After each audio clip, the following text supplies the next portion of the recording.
we go over lab stuff at all? We went over labs 1, 2, and 3 are, respiratory, lymphatics, Yes. and a second respiratory where we talked about tidal volume. Yes. Okay, so we've done those the first time. Yeah, we're on the new study guide.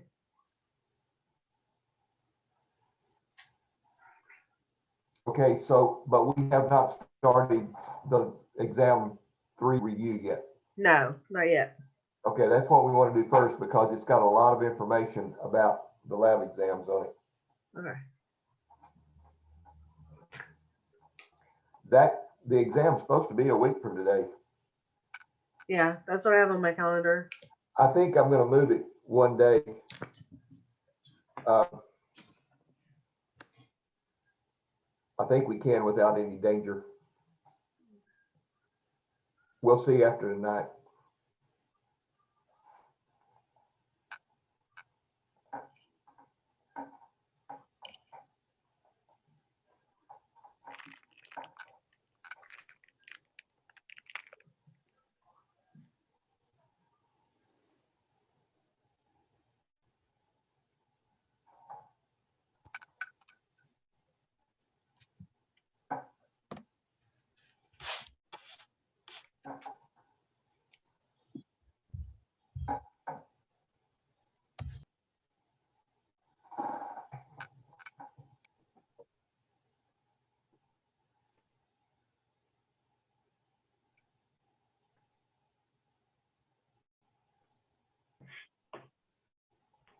We all set for tomorrow, Chase? Yeah, we're set. Okay, good.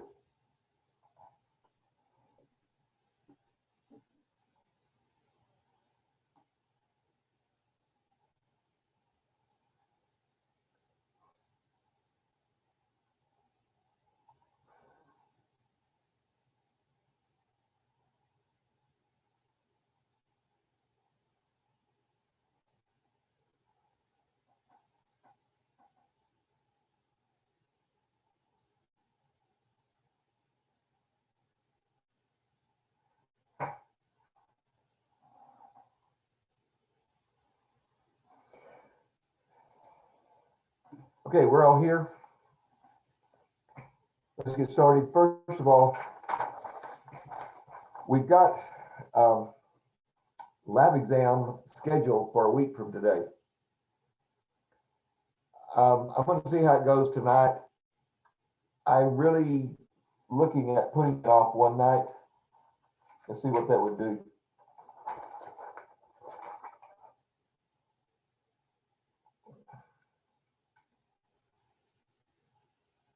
If we do that, we have to have the lecture material all finished because the review for the lecture exam would be the next night.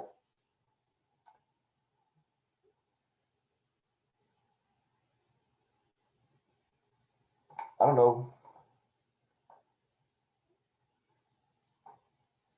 I think I'm going to wait till after we get through tonight, and then I'm going to ask you what you think.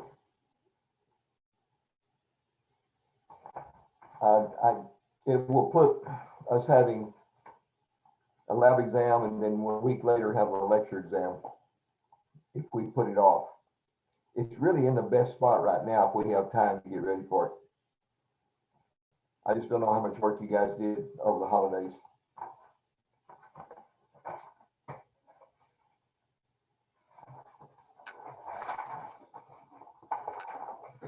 But let's just remember the first lab PowerPoint is over the lymphatic system, and we probably got a pretty good handle on that already. It's also on the respiratory system, and that should be fairly well done just by what we've done with the 2 exams. We'll start with the digestive system tonight, correct? We haven't done any of the digestive system yet. And you're going to see that what we go through tonight is really going to be review for the lab exam. It's the same material. Of course, in lab exam, we've got a different push. It's more like identifying the different components. And here we're more with what they're doing, the function of them, the physiology of them. So let's get through with tonight, and we'll just go as far as we can. And that way we'll be as far along as possible in the lab review also. Okay, so let me get this PowerPoint pulled up.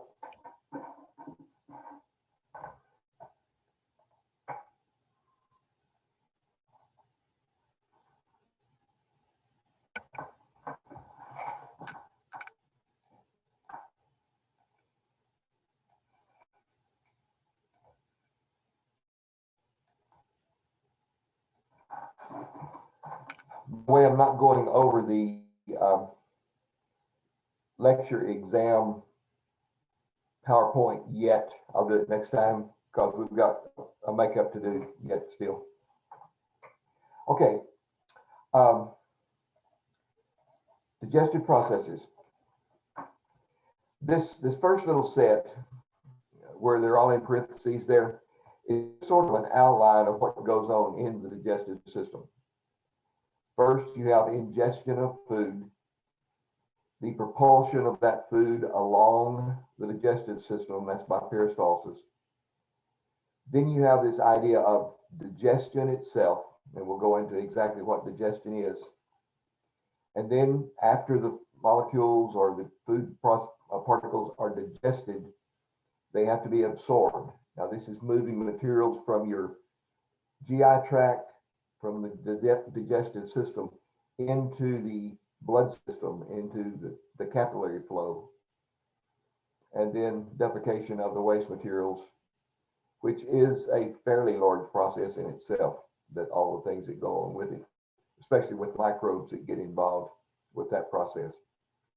So that's sort of the preview of the whole process of digestion. So let's look first at two aspects of digestion. First, there is mechanical digestion. That would be breaking big pieces into little pieces, basically. It also involves moving material through the digestive system. Also, the churning, especially of the stomach, where you're mixing the contents with digestive juices. So that's the mechanical part of the digestion.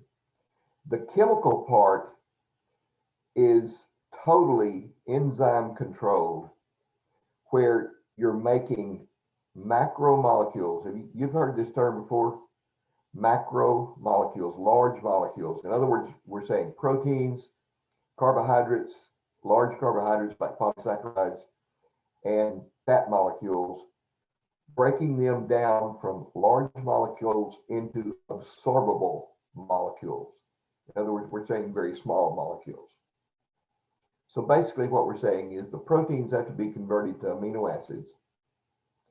The large polysaccharides, like in starches, we eat so many starches now, they have to be broken down to glucose. And then your lipids, your fats, will be broken down from either triglycerides or the cholesterol-based fats into fatty acids, and even breaking down the fatty acids into smaller particles. So that's what chemical digestion is. So we put those two together. Mechanical digestion is making smaller pieces out of the large pieces that we eat. And when you chew up a mouthful of food and you swallow it, that little swallowed portion is called a bolus.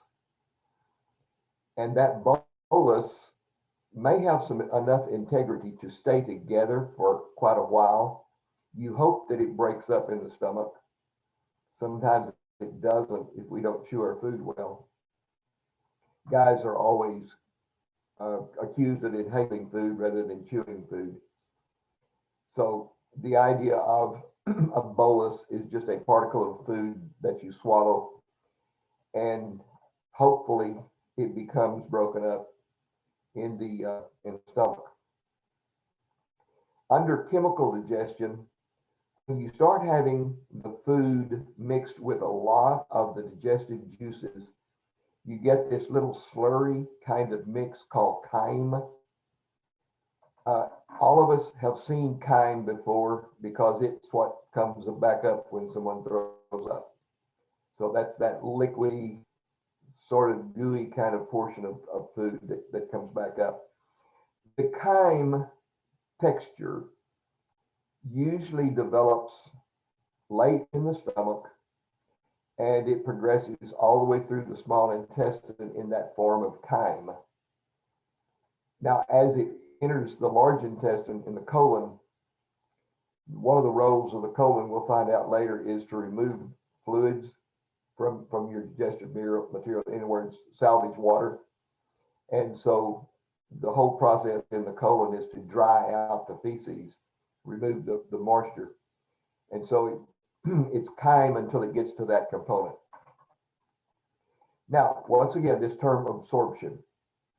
Absorption is the process of moving materials from the digestive system into the circulatory system, being absorbed by the capillaries, by the blood. Now, contrary to what sometimes we hear, absorption is pretty much confined to the small intestine. Not very much absorption is done anywhere else. And we'll say, okay, what about in the mouth? Yeah, there's a little bit of absorption that can go in the mouth, but like we take some lingual tablets, sometimes put them under your tongue and let them dissolve. Those have to be lipid soluble materials. So we're not talking about food molecules. Also, there are some things that we think about being absorbed by the stomach. Once again, that's not really food molecules. There are a couple of things that do go through the walls of the stomach, but they have to be lipid soluble, and things like ibuprofen, so some of our medications, and alcohol. Alcohol will be absorbed by the stomach lining. One of the reasons why the effects of alcohol are fairly quick, because they are absorbed quite quickly. Now, your other food molecules that have to go into the small intestine for absorption, not nearly as quick. That's going to be prolonged a little in the time frame. Number two, the enteric nervous system.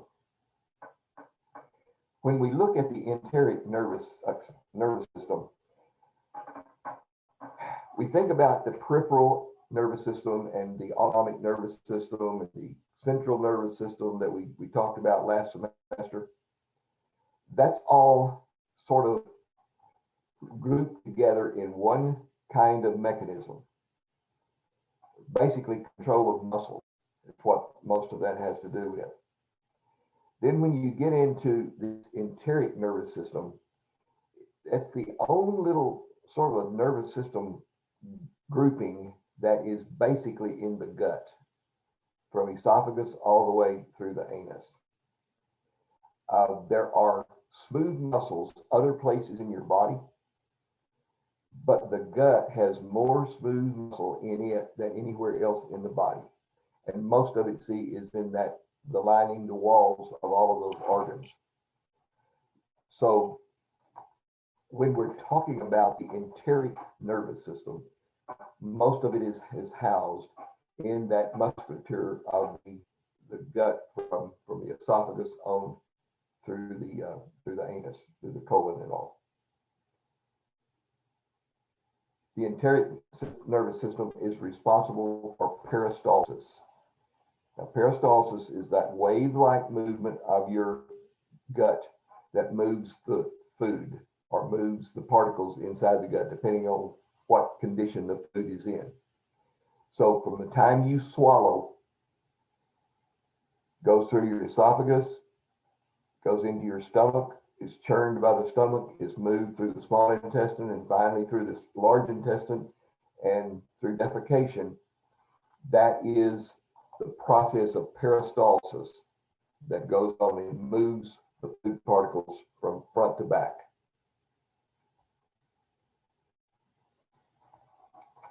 There are sphincter muscles in the digestive system, very important little control valves. And the first thing I want to mention about a sphincter is that it is considered to be tonically closed. Now, let me spell that word for you so we get it right. It's like muscle tone. So tonic, T-O-N-I-C-A-L-L-Y, tonically closed. All of your digestive sphincters are closed until some mechanism opens them. So basically they compartmentalize your digestive system. You have sphincters at the throat area in the beginning of the esophagus. You have one at the end of the esophagus, goes into the stomach. You have one leaving the stomach that enters into the small intestine. You have one at the end of the small intestine that goes into the large intestine. And then, of course, you have the anal sphincter that winds up the whole process. So sphincters are very important. They control the movement of materials throughout the GI tract. Sphincters are involuntary here. They're smooth muscle. And when we look at the makeup of the digestive system, it's going to be very similar to what we looked at in the arteries and veins. You know, you have that smooth muscle layer in it. You have a covering on the outside and a covering on the inside. And then you have the musculature in the middle. And that's basically what your GI tract has also. There's going to be a little bit more to it, but that musculature is enlarged in the sphincter areas. So it's sort of the same kind of tissue. It's just thicker at the sphincter areas. So let's begin by looking at the first tube, the esophagus. The esophagus travels from the pharynx down and enters the stomach. There is a sphincter up here. There is a sphincter right here. But we'll get to those sphincters a little bit later. We have a concept that's on them specifically. Now, something unusual. First of all, before I say that, do you guys remember what cell type and what cell arrangement is typical of the digestive system? What kind of cell? You remember we have three cell types: squamous, cuboidal, and columnar. Which cell type would be prominent in the digestive system? Is it stratified squamous tissue? And that's not prominent in the digestive system. Remember that there is one cell type that produces a lot of mucus, and you have mucus throughout your GI tract. A lot of mucus production. Is it simple squamous? It's not going to be squamous because squamous cells don't produce mucus. Cuboidal. Cuboidals produce a lot of things. Remember, that's the role of cuboid cells is secretion.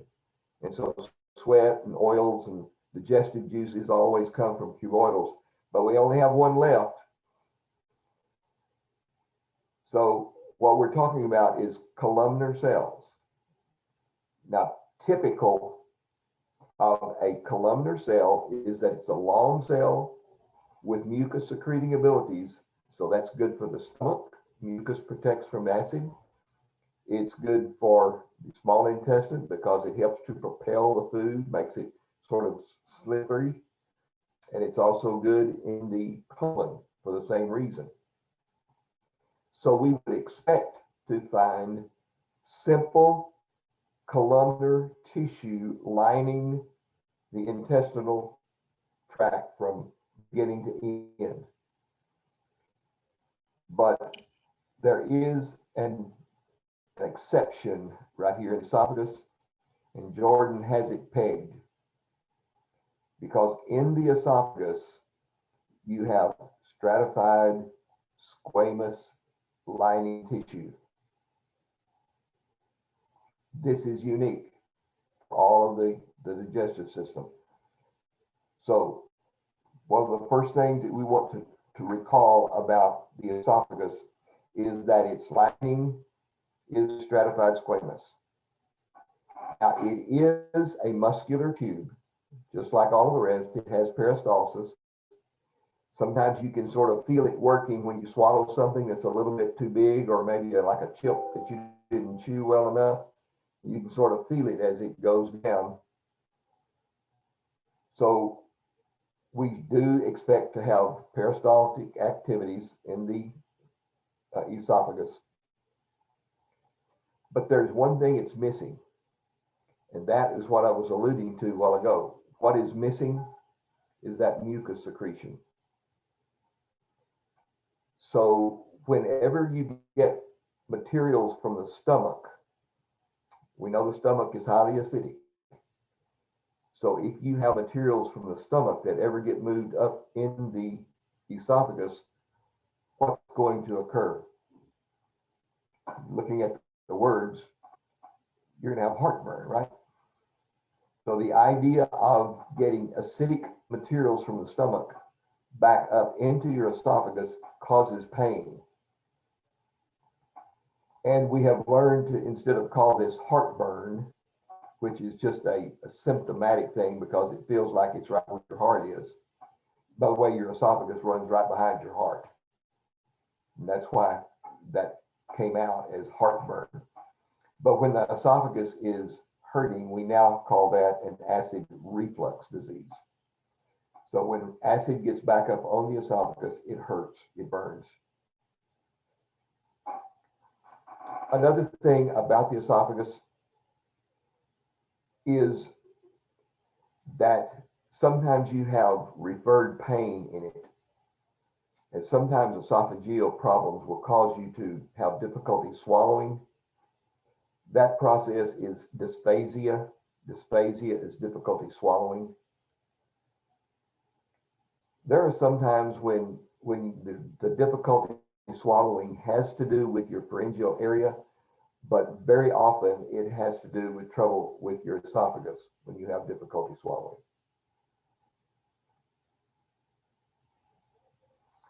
So let's move on to the stomach.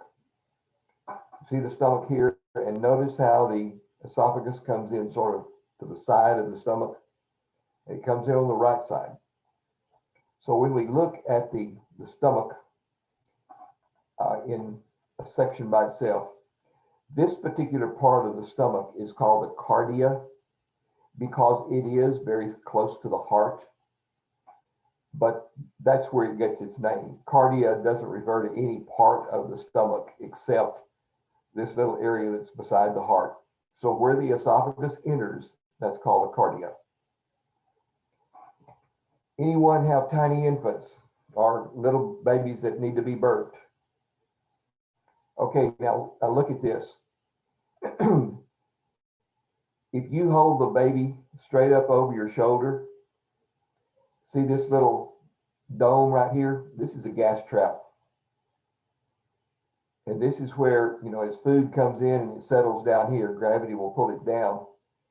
All of the air gets pushed up here to the top. And so what position should you put your baby in to burp them the best? They need to be sort of tilted toward the left side so that this is more straight up and the gas can come out of this easier.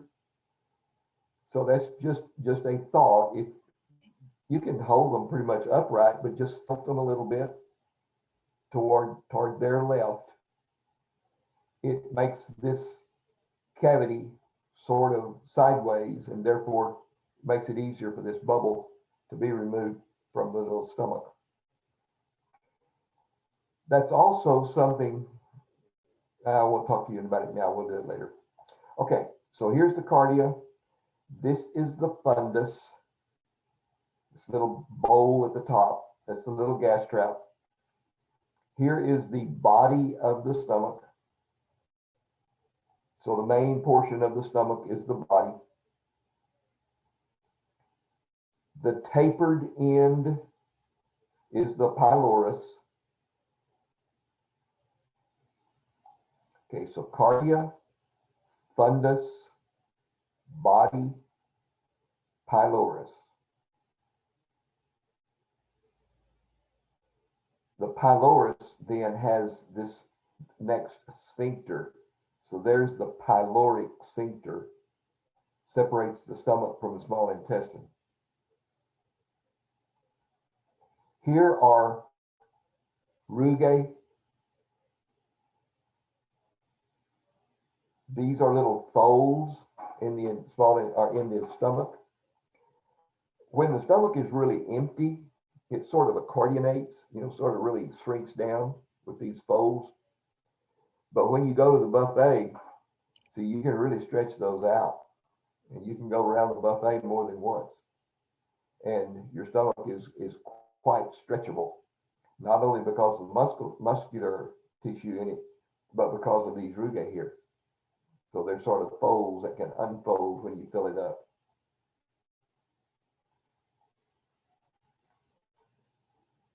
We're going to talk about this a lot. There's not really any place to put this here. And we do have a place where we talk about it. But I want to mention right now, the pH in the stomach is very low, 1.5 to 2, which means that's very, very acidic. The pH in the small intestine is 8. Now stop and let that sink in a minute. pH 2 right here, pH 8 right here. That's a huge, huge difference. So what is one role of this pyloric sphincter? See, that's to separate this highly acidic food content from the basic or alkaline food content here. There is a huge change in the environment of these two organs here. This one's very acidic. This one is basic, slightly alkaline. Now, we're going to talk a lot about how this occurs, but right now, focus just on this sphincter. This cannot be open for long periods of time. You do not want to just dump a whole stomach full of material into this small intestine at once. Because what's going to happen is you're going to change the pH of this environment all the way up and down the small intestine. Now, the reason why the environment is so critical is the enzymes that work in the stomach work at a very acid pH. So these enzymes are comprised of a functioning environment around pH 2 or 3.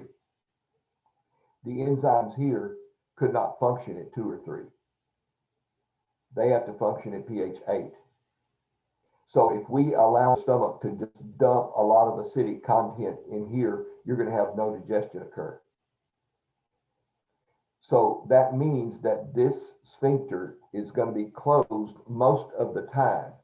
And when it opens, it's going to open in short, like second or second and a half bursts. So it's going to go open and then shut. And it might be 20 minutes before it opens a little bit and shuts again. So this is a very sensitive control. And you only have just bursts of materials that move from the stomach into the small intestine. Get you a stethoscope. After you eat a meal, you can hear it as it lets food move from the stomach to the intestine. And you put it right on sort of the mid-left side of your belly, just above your navel, and you'll be able to keep up with food flow as it goes from the stomach into the small intestine.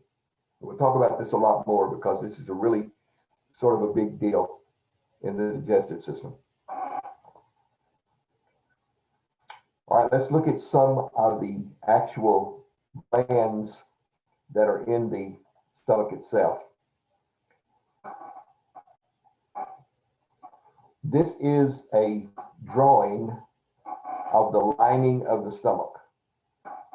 It does have a little bit of a folded texture, but it's relatively flat. And I say that because I'm going to ask you to be able to tell the difference in the lining of the stomach as opposed to the lining of the small intestine.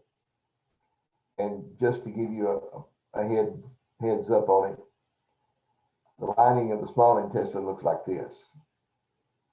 So it's very easy to tell the difference because it has all these projections on the small intestine where the stomach does not have those. The stomach lining is fairly flat, but it does have perforations all throughout it. So when we look at the stomach itself, we see these little indentions called gastric pits. The gastric pits are depressions that are lined with cells.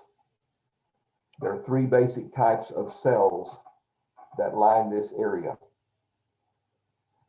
One of them is called a neck cell. They're the ones that are up here high in this area. Now these neck cells are really goblet cells. Remember goblet cells from AP1, the ones that produce the mucus? So the neck cells are actually mucus secreting cells, basically goblet cells. Lots of mucus produced in the stomach to protect the lining from that highly acid environment. Embedded down deeper into these gastric pits are two other types of cells.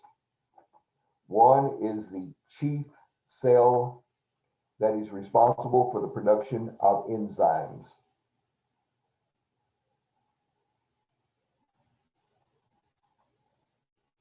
The chief cells produce enzymes. We'll talk more about enzymes as we go.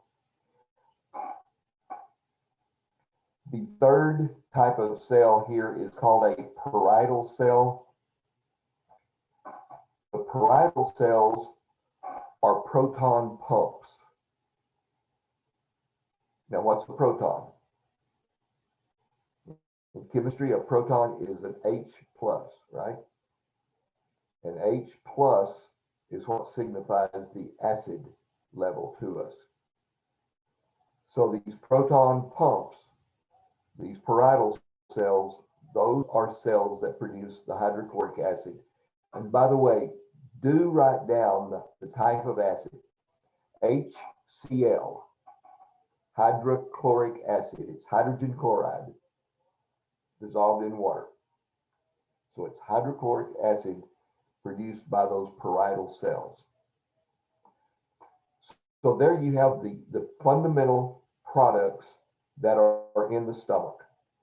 You have the mucus that basically is the lining of the stomach, which coats the stomach and protects it.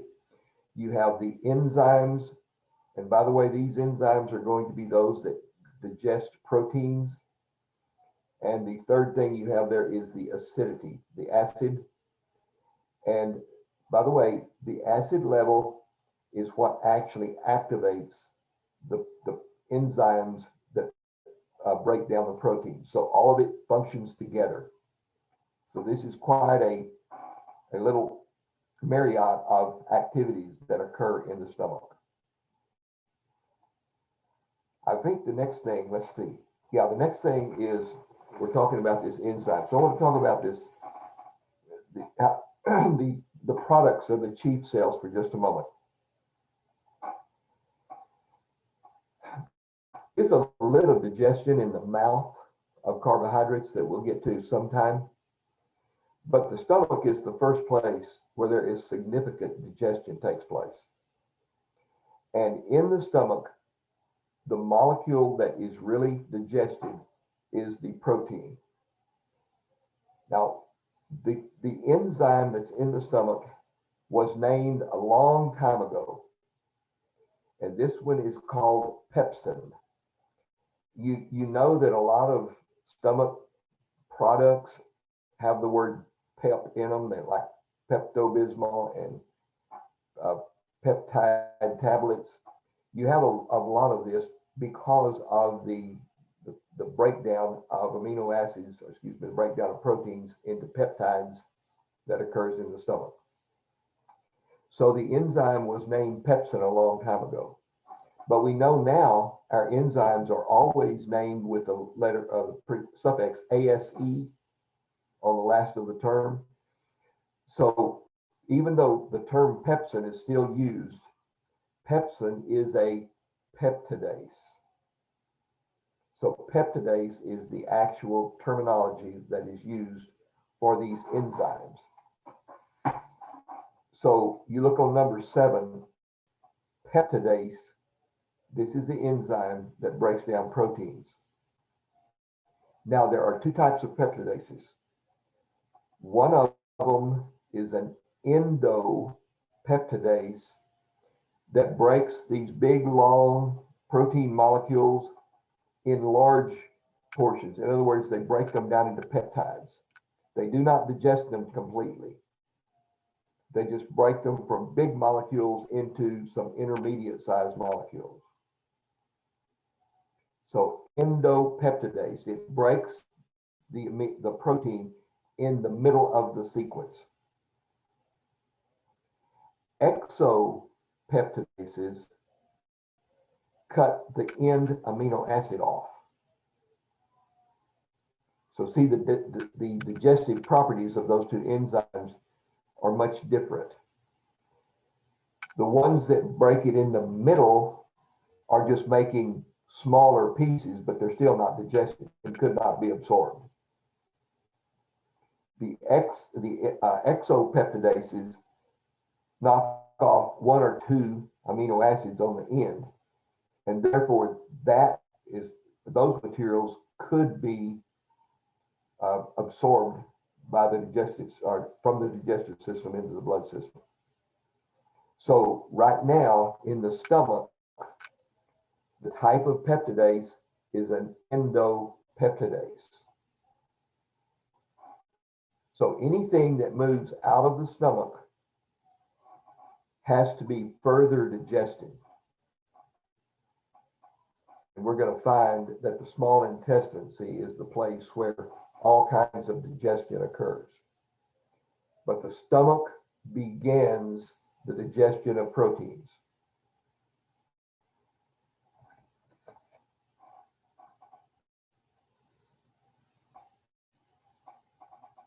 Let's now look at the small intestine for a moment.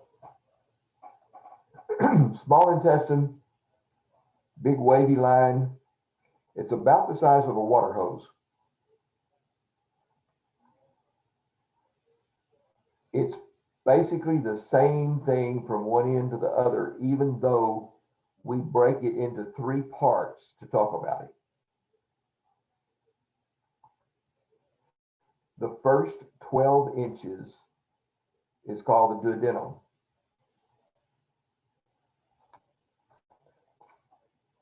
The duodenum is special only because of what comes into the small intestine here. Now, of course, food's one thing. The duodenum receives food from the stomach, but it also receives enzymes from the pancreas, and it receives bile from the liver.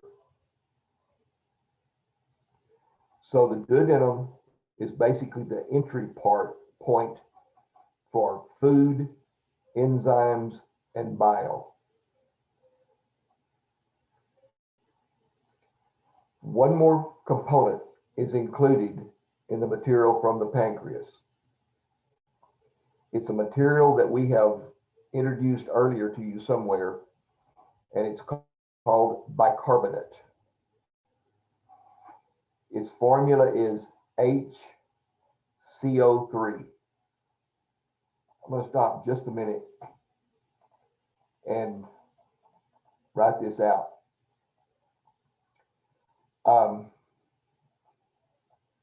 Sodium hydrogen carbonate. Guys, this is baking soda. You go to your box of Arm & Hammer in your refrigerator or in your pantry, that's baking soda.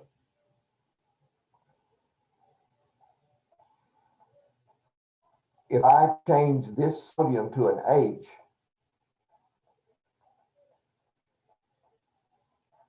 this is carbonated water. That's the fizz of your Cokes.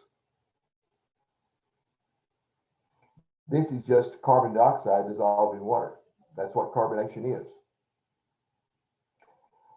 This part of the molecule, when you take off either the sodium or you take off one H, winds up to be this, HCO3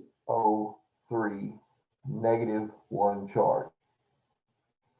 Now that is your bicarbonate molecule. Your bicarbonate molecule is extremely important in your body. We're going to talk about it more than once in more than one test cycle as we go forward. It's going to be important in this one and the next one. Okay, this is secreted by your pancreas. This is basic. Hey, you guys remember sometime in your life, I know you've taken vinegar and mixed it with baking soda and made your little volcanoes or something like that. You make a lot of fizz. This is basic. Vinegar is acidic. You put those together, you're going to have a lot of carbon dioxide released. So this is a basic material or an alkaline material. So what's going to be the real value of bicarbonate coming into your small intestine in the duodenum? The real role of it is to neutralize the acid that is coming into the small intestine from your stomach. So this idea of bicarbonate is hugely important. So in the duodenum, this is the receiving point for your food and all of your digestive products. The next part is called the jejunum. It's about 3 feet of intestine. It pretty much does the same thing all the rest of the intestine does. The next 15 or so feet is called the ileum. It's pretty much the same as all the rest of the small intestine. Now, it's not that the same thing is going to happen in all parts of this small intestine. When food comes in here from the stomach, see, in the duodenum, the real big issue is getting everything mixed up here. The food with the bicarbonate, with the digestive enzymes that come out of the pancreas.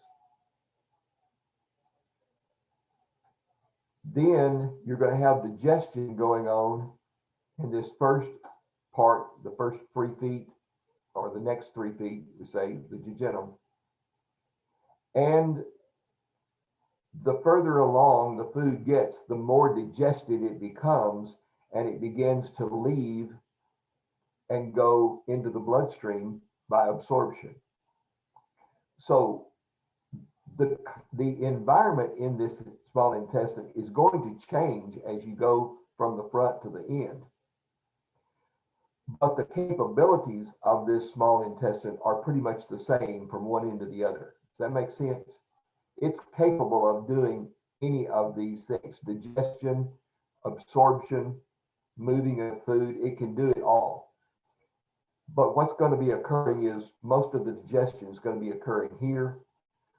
More absorption is occurring toward the middle, and toward the last, it's the food's probably pretty much worn out. There's not much left in it that's any good.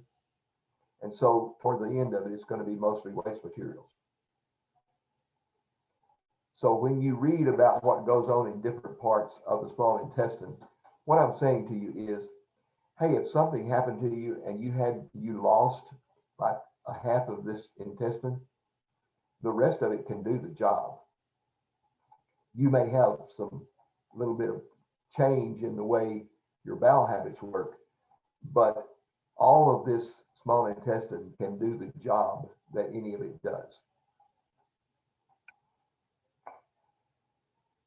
Now, duodenum, jejunum, ileum. And then right at the end of the ileum, we have the, come on, move, the ileocecal sphincter. So you have a sphincter muscle here before it goes into the large intestine. By the way, this first part of the large intestine is called the cecum. So that's why it's called ileocecal. Here it calls it a valve, it's a sphincter. Okay, so the ileocecal sphincter controls flow from the small intestine into the large intestine.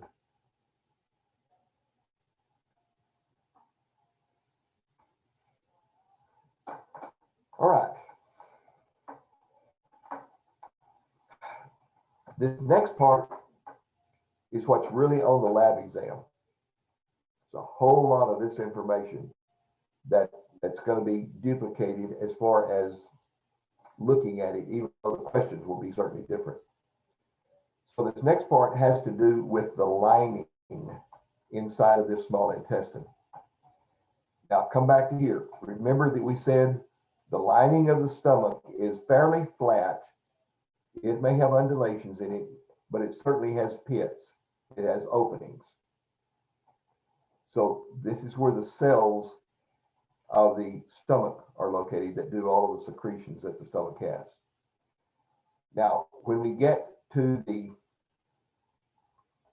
by the way, here is the opening in the duodenum where the pancreatic duct and the bile duct comes from the liver. It doesn't show it very well here, but they come together right here and both of them empty into this first part of the small intestine. Now, here is the lining of the small intestine. Anyone make sausage? Anyone use gut to use? There you go, Katie. So you know what I'm talking about. Have you ever felt the inside of that small intestine? Have you ever been the one that strips the inside out to make that? No, that would be my husband when we did the deer processing. Okay. Well, do you use small intestine? Do you use gut to put the sausage in? Yeah, for the sausage stuffing, yes. All I've right. tied the gut, but yeah. All right. So when you feel the inside of the small intestine, it feels more like suede, sort of a brushy feel to the inside of it. And that's due to these little projections here. But the name of this lining is called the brush border.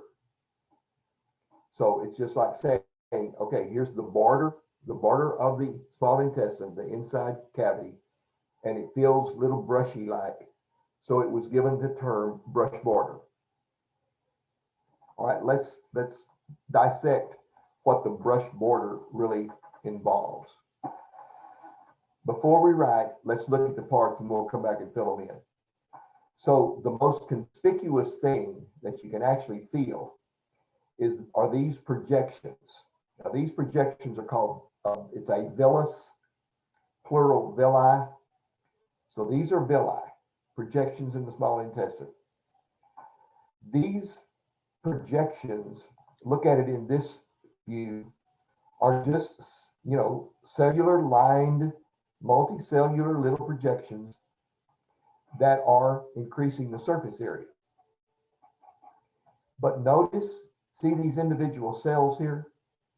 If you blow those individual cells up, not only do these have folds, but the cells have folds.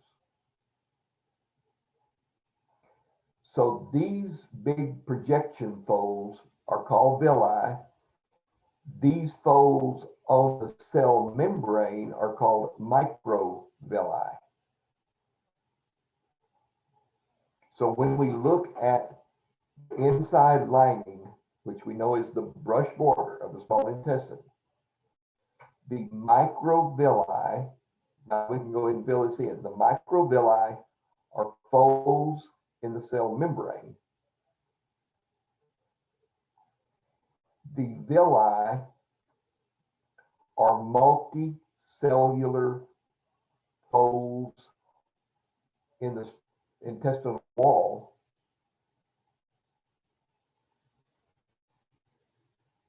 And inside of these villi, there is a blind capillary of the lymphatic system. Now see, it just starts and then it comes out and it's going to go into the regular lymphatic vessels. This is called a lacteal. A lacteal is a blind capillary of the lymphatic system that's in these villi.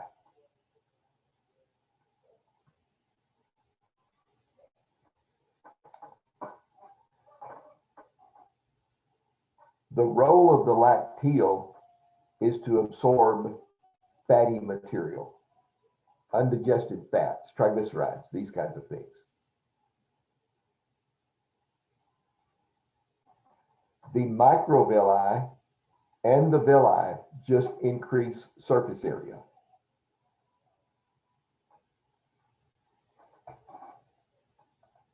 Here is a larger view of this area that is the villus.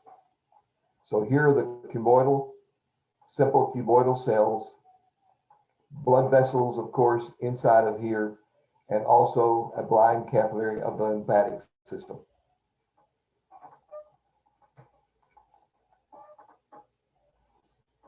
Mr. Moore, you said the villa was a multi-surface what? It's a multicellular projection. See all of the cells in it? Now the microvilli, remember that was the fold in the cell membrane. All right, here's a fantastic fact. Almost every textbook you read will tell you something about this. But you have a small intestine that's about the size of a water hose that's about 15 to 20 feet long. If you were to stretch out all of the folds in the cell membrane and all of the villi and stretch them out, the surface area would be the size of a tennis court. That's how much absorptive area you have in that small intestine. It is just fold upon fold upon fold. Think of a ribbon. You know, you can fold up a ribbon in your hand and make lots of little folds and folds and folds, and you can probably put 100 yards of ribbon in your hand. You unfold it and pull it out long. That's what you're talking about when you're looking at this small intestine. It's got so much folding inside of it that the surface area is huge. So there are a lot of places for the food molecules to get out of that small intestine to go into your bloodstream. Now let's look at a couple of other things that are in this brush border. Now, what we've emphasized first is the things that are sticking up. But here are some little depressions, sort of like those gastric pits in the stomach. But these guys are called crypts. So this is an intestinal crypt. These are depressions in the wall of the small intestine.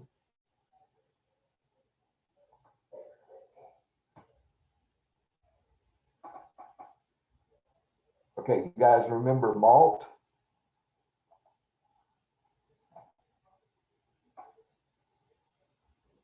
I believe this is right here would be the one that is the malt, the mucosal associated lymphatic tissue that's in all of your lining of your gut. Now these little pieces are called Peyer's patches. Peyer's patches are lymphoid follicles. lymphoid follicles.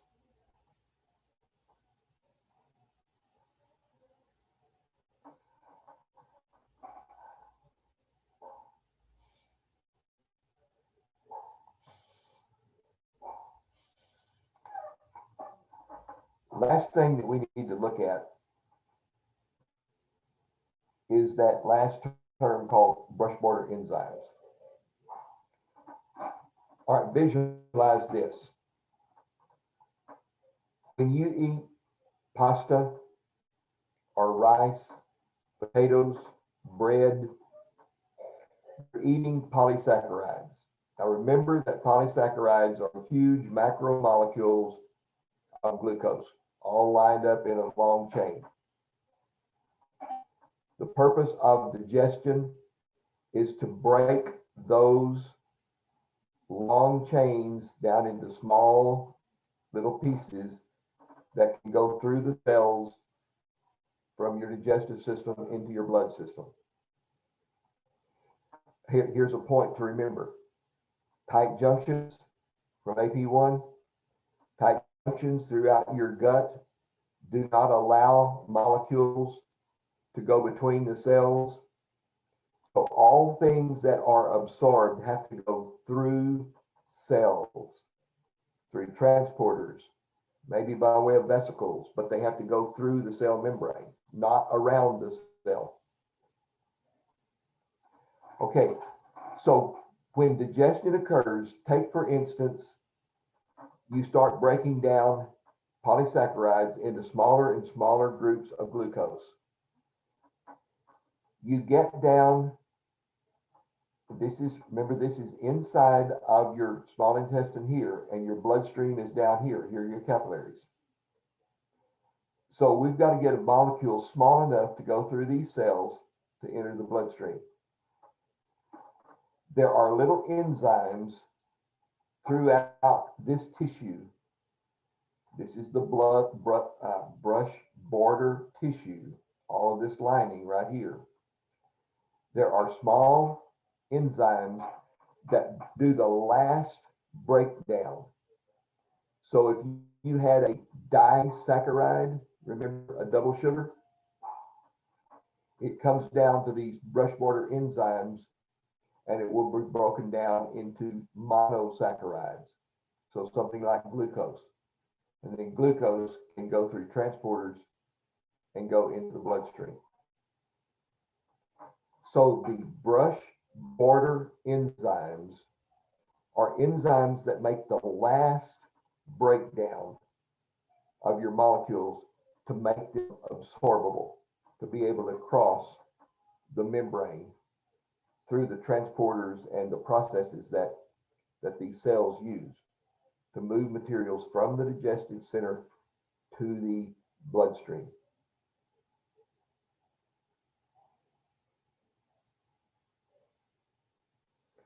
So first question on the next exam 3 discussion. Tell me what the brush border is. That's got 15 points on it probably, if you covered all of the things. Of course, I'll break it down. It won't be one question like that. But that's going to be the important, one of the important things to remember about how this works. Okay, by the way, we have just covered probably 2/3 of that, of the lab PowerPoint on digestion. Let's look at some other concepts here. Accessory organs. We go back to maybe a picture like this, and you see here's the esophagus, here's the stomach, here's the small intestine, here's the large intestine here. And we say, okay, what else helps with digestion? Remember the liver does? The liver produces bile that goes into the duodenum, and the pancreas produces a lot of enzymes that we really haven't talked about all the different things the pancreas does yet. But these are accessory organs. And even here in your mouth, are your salivary glands that moisten the food while you're chewing it. And so all of these glands produce something that helps the food to digest, but they don't touch the food.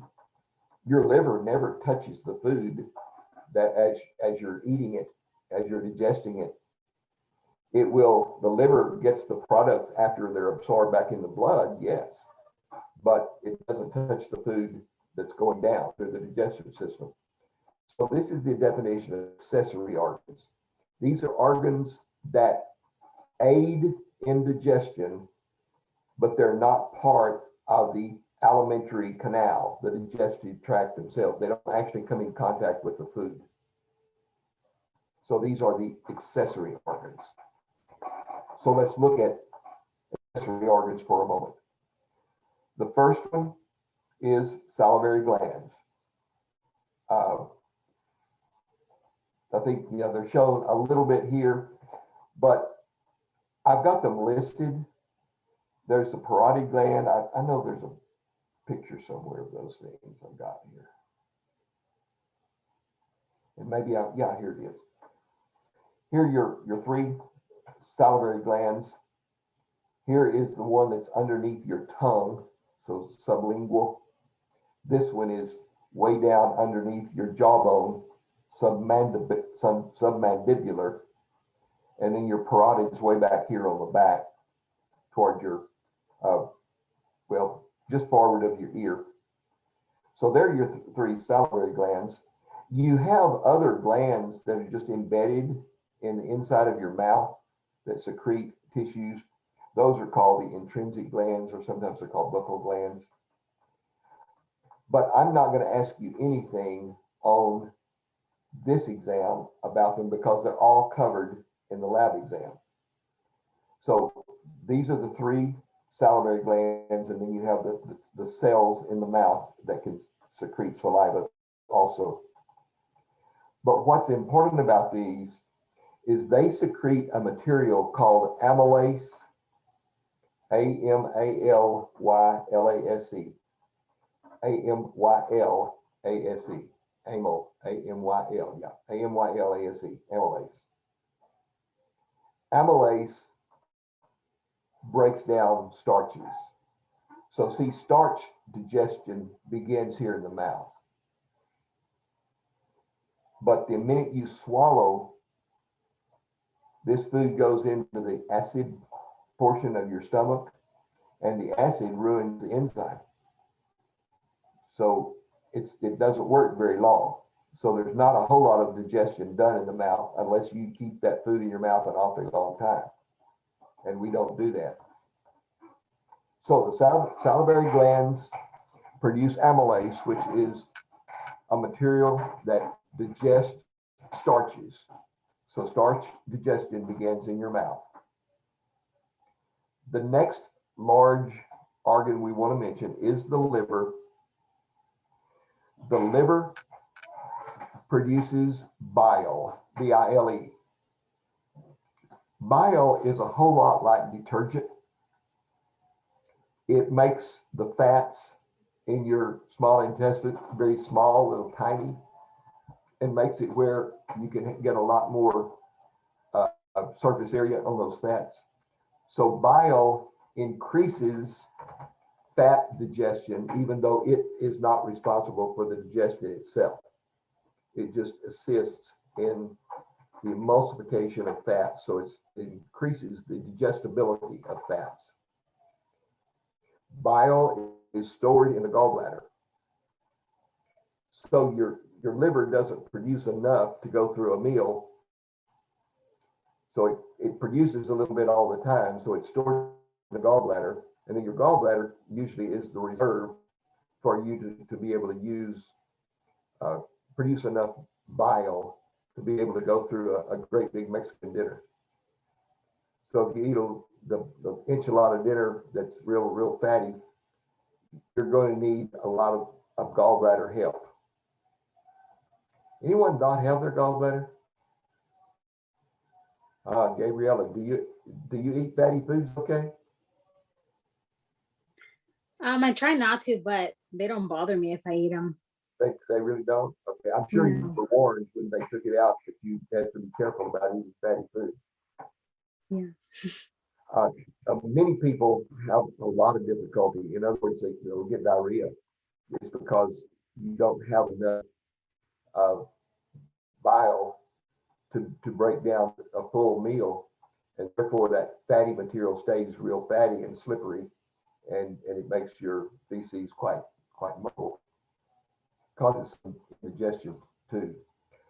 So at any rate, the liver produces bile, the gallbladder stores that bile, and it's produced.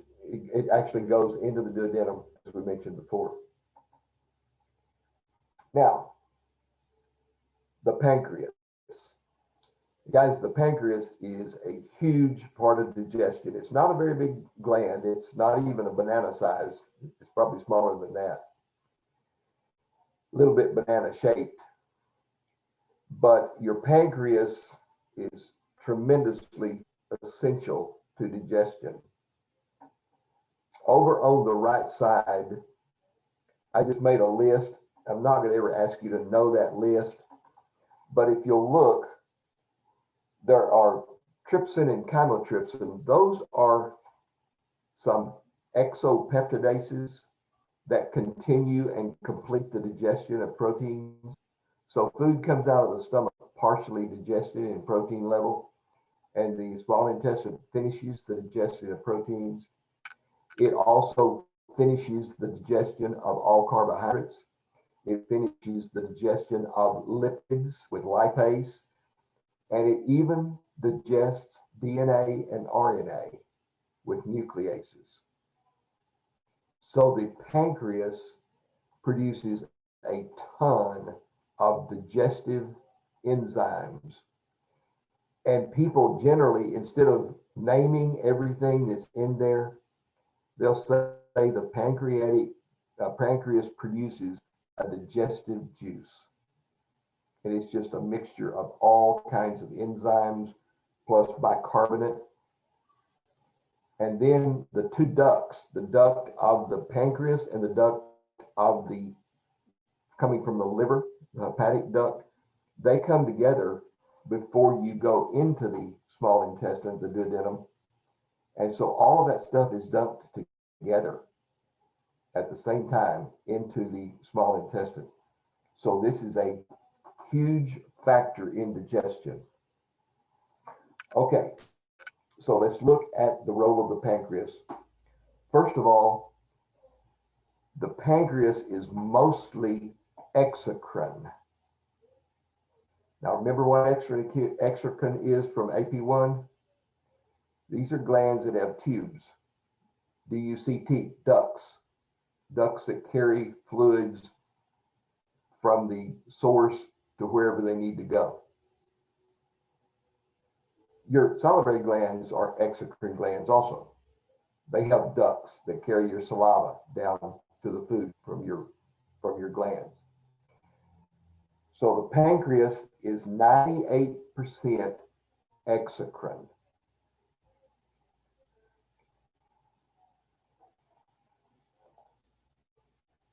It doesn't show it here, but it's 98% exocrine gland. Now the portions are the little components inside the pancreas that do the producing of the enzymes are called acinine. That's plural. Acinus is singular, so this would be an acinus. Note that you've got cuboidal cells here that are going to be secreting chemicals that go into ducts, and these ducts are going to wind up dumping somewhere. And in this case, it's going to be into the small intestine. Okay, so under the pancreas, we see that the acini are exocrine. They produce enzymes, bicarbonate, the materials that are used to digest food. And then you have the rest of the pancreas. Now, I think I have a little diagram here. Here's a histological slide of pancreas. All of this stuff out here, see the tubes? See the every little circles everywhere? This is the exocrine part. But this little globule here, this is an islet cell. These are not exocrine cells, these are endocrine cells. Now, if you remember the difference, we've already said exocrine have tubes. Endocrine cells secrete directly into the bloodstream. Endocrine cells typically produce hormones. And this is the hormone part of the pancreas. These are called islets, like little islands in the middle of the whole mass. Islets of Langerhans. Islets of Langerhans make up about 2% of the pancreas. So they're just scattered all throughout this big old pancreatic gland. All of the islet cells produce hormones that go directly into the bloodstream. They do not pass out these tubes. By the way, here you see the bile duct and the pancreatic duct coming together and go into the duodenum here. All right, so we get down to where it says islets of Langerhans, endocrine cells. There are alpha cells, beta cells, and delta cells.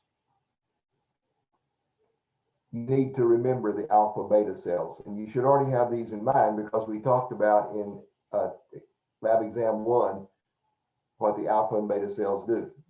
Alpha cells secrete glucagon. Beta cells secrete insulin. Now we need to start having in mind what these hormones do. If you'll remember, glucagon elevates your blood sugar. Insulin lowers your blood sugar, lowers your serum glucose. So if you remember that from exam 1, great. If not, you need to make a note of it because it is going to come up.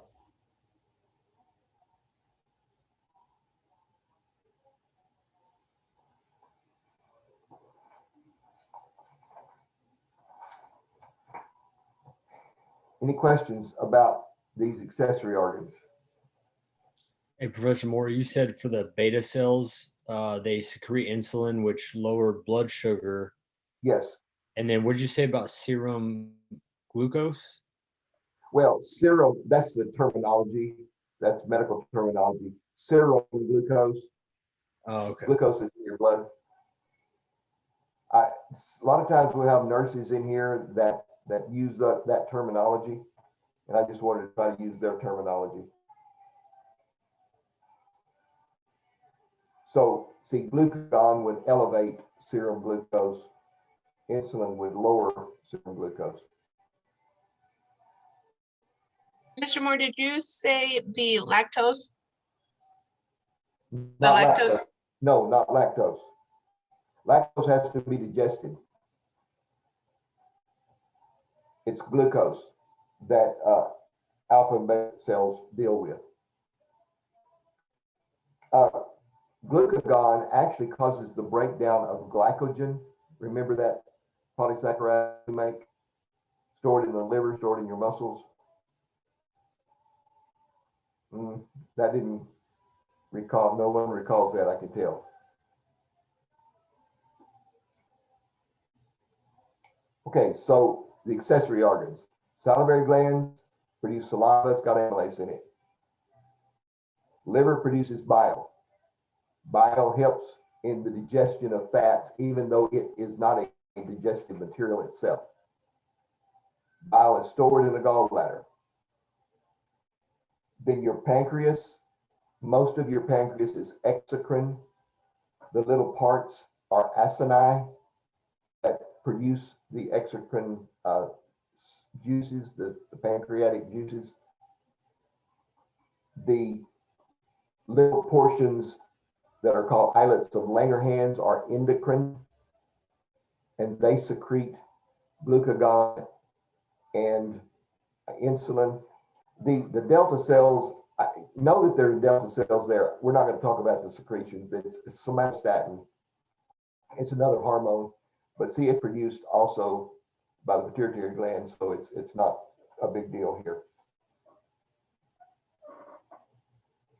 All right, let's move on into the other part of the digestive system. We get to the large intestine. Hey, Professor Moore, I got 2 more questions. Oh, For starch digestion, you said it begins in the mouth by way of what? amylase. Oh, okay. Is that AMYLAC? Yeah, AMYLASE. Okay, and then for the islets, they secrete glucose and what else? Oh, the islets secrete glucagon and insulin, 2 hormones that have to do with controlling blood sugar levels. Thank you. All right, anybody else? I know there's got to be other misunderstandings out there. I'm not that good.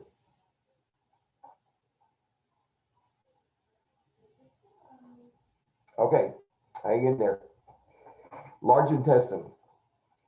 Remember we said that the first little component of it, about like half a tennis ball. That's your cecum. Note the appendix that comes off the cecum.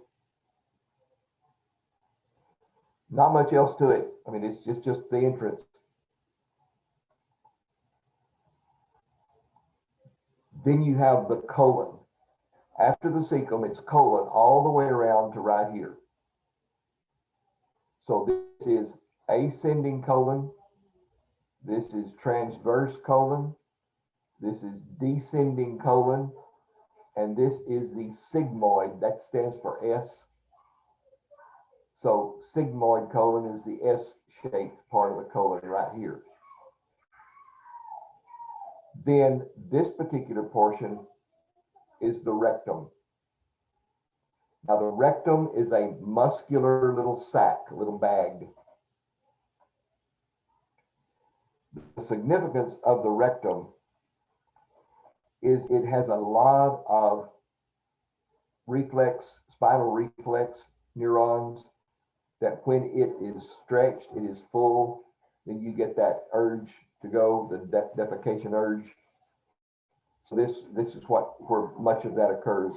As this lower portion fills up and this begins to have stretch in it, then you'll get the urge to go defecate. I want to just mention this. This is just in passing. There are no pain receptors in this colon. There are stretch receptors. So you can feel stretching like bloating, or if you get really full, you can get cramping. But when I was about 33 years old, I had a diverticulum down here that ruptured, and I was leaking into my body cavity for several days. It's about like having a ruptured appendix. And they came right up here and exposed this colon out on the side of my body in a colostomy. And I was getting a lot of pressure. And so this doctor, while I was awake, opened this intestine up with a scalpel and with a cauterizing tool to stop the bleeding in front of me. The smoke come up in your nose from cauterizing that tissue, and it did not hurt at all. In fact, it was a relief when he cut me open because it allowed all that gas pressure out. And then I didn't hurt anymore. I was hurting terribly before that. But I know from firsthand experience that this doesn't have any pain receptors in it. It's pretty gruesome to watch somebody cutting on you while you're looking at them in the face.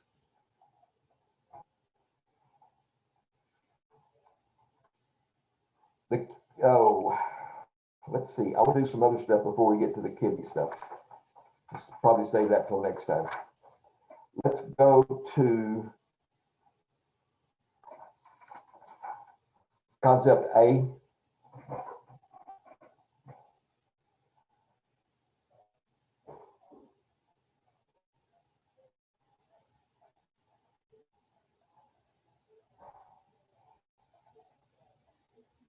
Don't remember where I have this.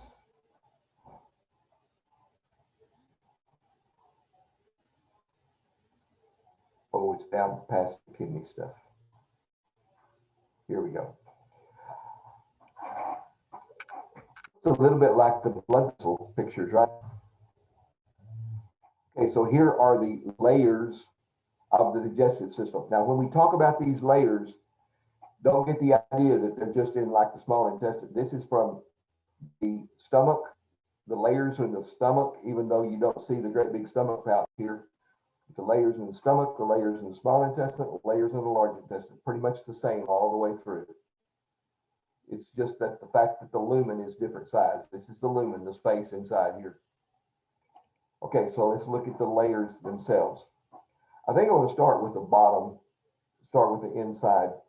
This is mucosa.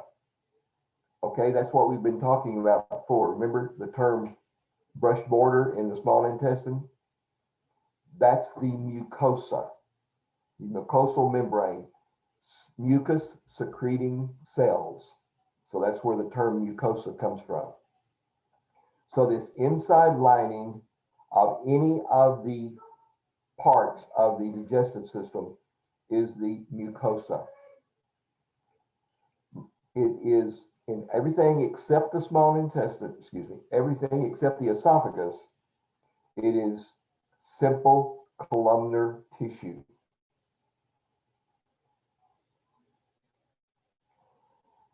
In this area right here, a question? Sorry, what was Go that ahead. last part you said, except for the esophagus? And then Well, you said something. Remember Sorry. the esophagus is stratified squamous? It's different. The esophageal lining is different, but all of the other layers or all of the other compartments of your digestive system have simple columnar epithelial tissue. So that's the mucosa. Now, I was pointing out, see this layer right here? There's a little bit of muscle tissue here, but it's pretty much, it's not very large. And so this next big layer right here is called the submucosa. Now, this is what was not in the blood vessels. They didn't have a submucosa. The submucosa, notice that it has all of these tubes in it. Those tubes represent blood vessels, lymphatic vessels, nerves, because of the enteric nervous system. So just look at all of the vascularity that this submucosa has. So the submucosa is, think about it as being sort of the living part of this gut, because it's got so much of the vascularity, the blood vessels, the lymphatic vessels, and the nerve passageway. So the submucosa, very, very important part of this digestive system. And then coming out further, then you see the large area of muscle. And so this is the muscularis. I'm not going to ask you this, you don't need to make a big note of it, but notice that there are two layers here. One layer, the muscle fibers run one direction, the other layer, the muscle fibers run the other direction. This is to give it that ability to move in several different ways as it's flexing.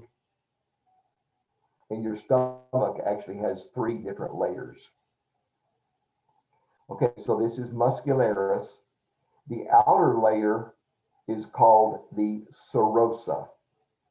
What are outer layers always? Tough, durable, connective tissue coverings that protect the whole component.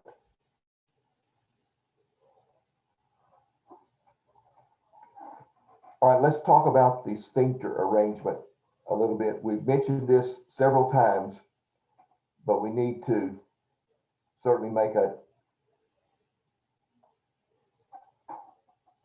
another check of what's going on here. All right, let's look at the sphincter arrangement. I'm not sure this is the best picture. Maybe this one will be better. Okay, so concept B, the sphincter arrangement in the GI tract. You have the upper esophageal and the lower esophageal, and you can't see it, so I'm gonna move to this one. Here's the lower esophageal.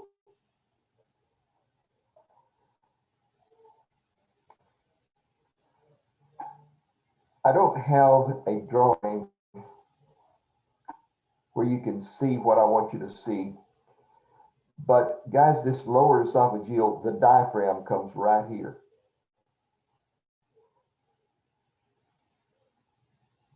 The fajita muscle. And this sphincter right here, sometimes this is called this cardiac sphincter because it's right here by the cardia of the stomach. So lower esophageal, cardiac sphincter, either one of those is fine. This diaphragm has an opening in it that the esophagus goes through that diaphragm and into the stomach. And the diaphragm sort of squeezes on this sphincter and sort of reinforces it. So this lower esophageal is right where the diaphragm, it passes through the diaphragm. Then we have the pyloric sphincter, end of the stomach.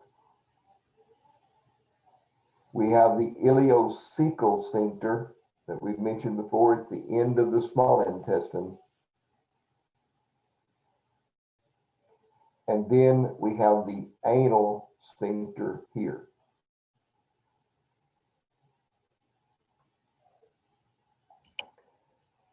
Okay, so there are your 5 sphincters that are in the digestive system. Now notice down in the lower area on B that it talks about the anal sphincter sort of in detail. And we need to run down and find the anal sphincter down here and look at it in some detail.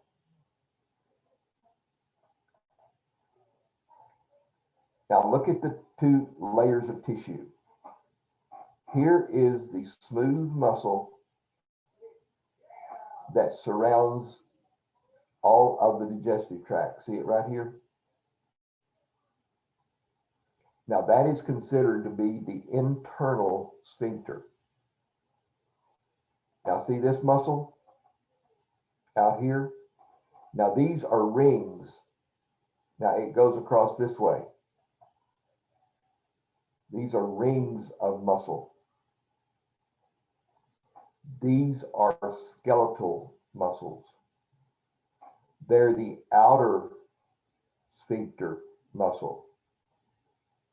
So look at how this works. This internal sphincter, remember, is controlled involuntarily. Spinal reflexes control this. This outer skeletal muscle sphincter is voluntary. We control it ourselves. So there is a dual muscle control of this sphincter muscle. Internally, it's involuntary because this is smooth muscle. Externally, it's voluntary because this is skeletal muscle. And this skeletal muscle, can you get the idea that it's a ring? This is part of the muscle and it would come around and connect to this part of the muscle. So there are 3 rings of muscle, and then this is the lower anal muscle here. Okay, so whenever we talk about the anal sphincter, it's a dual muscle control.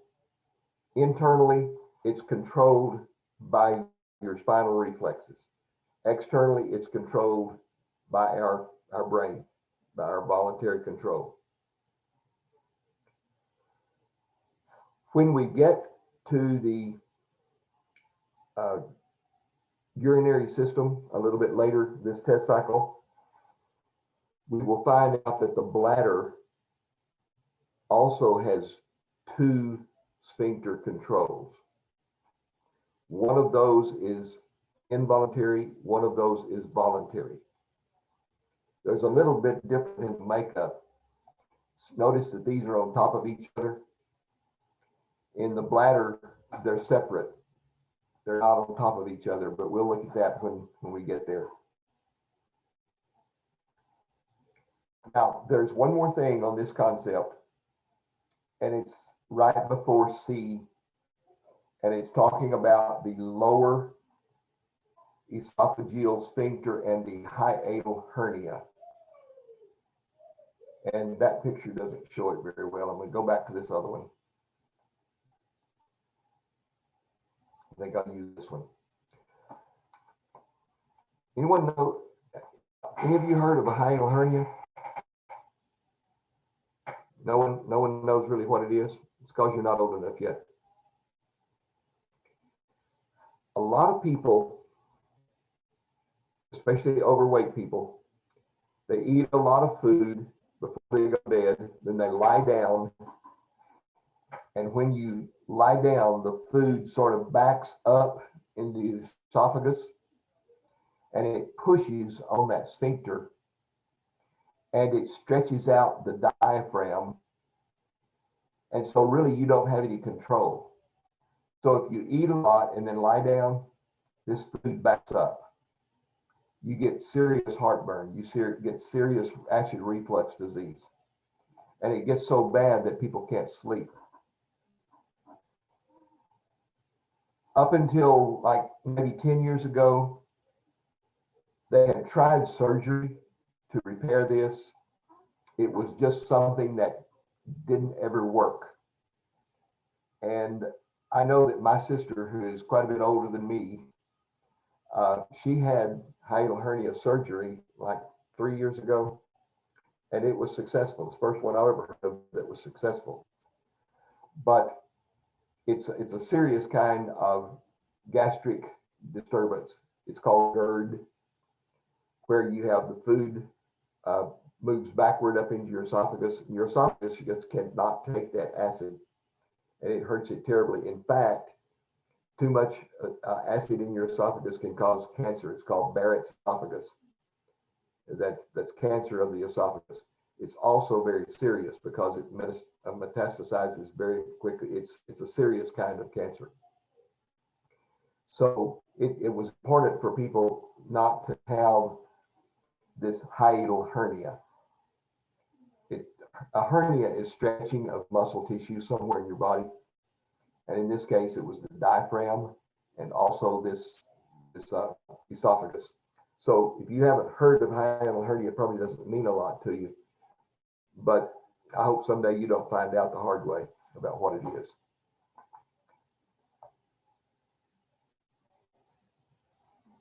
Functions of the large intestine, concept C.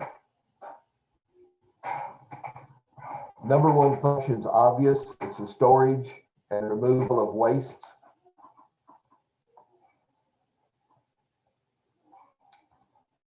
The second function may not be so obvious, but it is reabsorption of fluids and electrolytes.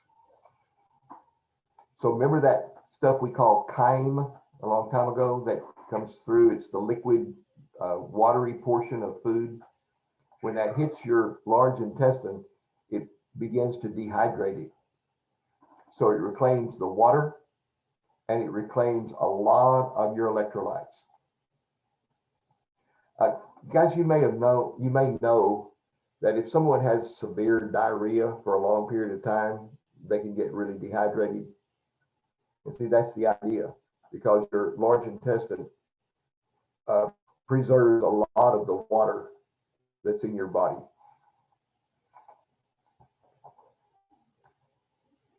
The third function of the large intestine has to do with the microbes that live in your gut. These microbes, many of them create vitamins that we can utilize. Vitamin K is a material that we get a lot from our gut, produced by microbes themselves. Vitamin E also can be produced this way. So that's one of the third functions that we see of the colon, is the absorption of vitamins. Diseases of the large intestine. Hey, Professor Moore, Yes, did you say production or absorption? both production and absorption of, see, the microbes produce it. That's really not a function of the intestine itself. The microbes produce it, we just absorb it. So that, don't say production.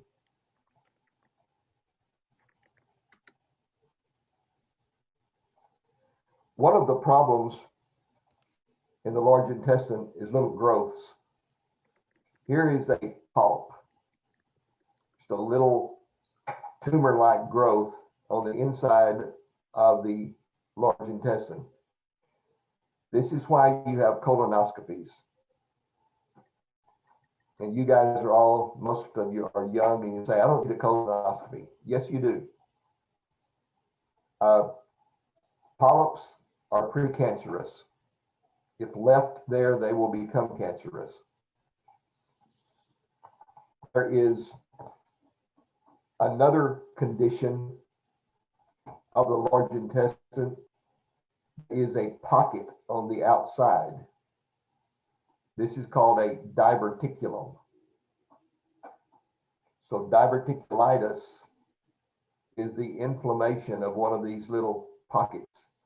This is what I had that began to leak intestinal materials out one of these diverticula.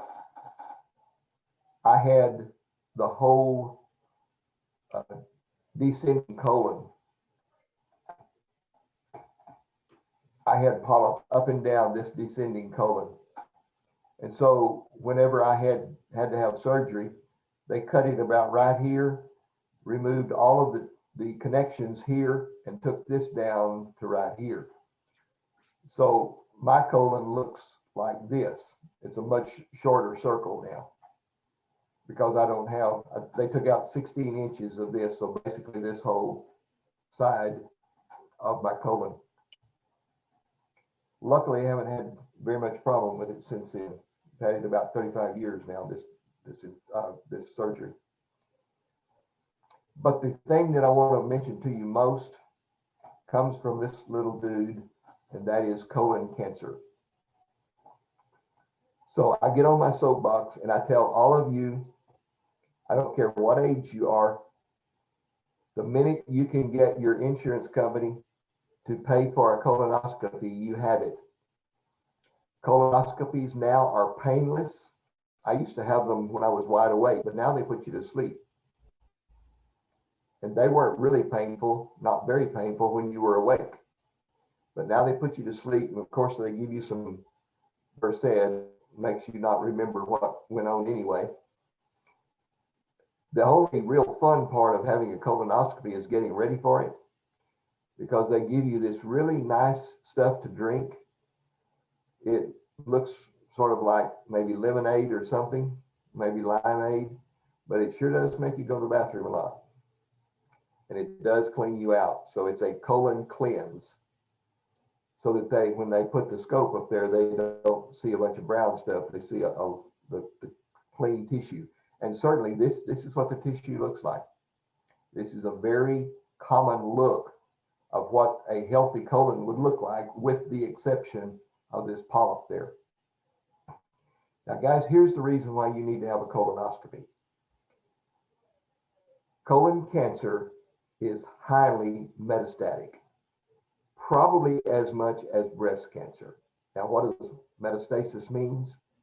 That means the cells spread to other parts of your body. There are many, many people that I know that have had colon cancer. They had surgery and got it all. That was their prognosis. We got it all. About 2 years later, they're dead. Because when you have colon cancer, you never get it all. So it's something you can prevent. It's sort of like saying, ladies, if you get breast cancer, if you get a lump in your breast, go have it looked at. Don't put it off. It's the same thing with your colon. Do not put it off. And the thing about your colon does not hurt when you have cancer. I don't think your breast hurt either, right? Anyone have breast cancer or know someone has? I don't think you have any pain associated with the tumors until much, much later when you're covered with cancer. So anytime you can get someone to pay for your colonoscopy, you have it. I don't care what age you are.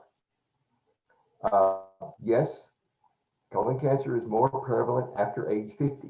And that's where they say start getting colonoscopies.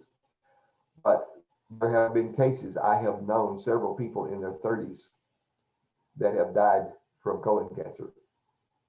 Don't they go off of based of historical family members and stuff like that? They'll typically recommend it sooner. Yes, that was what I was getting to. Everyone needs to have a family member that's had colon cancer. So therefore you have a history of it in your family. I don't know, surely you can find someone in your background that's had colon cancer. So at any rate, that is something that you need to be aware of. I know that none of you are going to do it tomorrow, but just remember that I said this. I don't care how many years away this happens to you, remember that I said it. All right, enough of the soapbox stuff.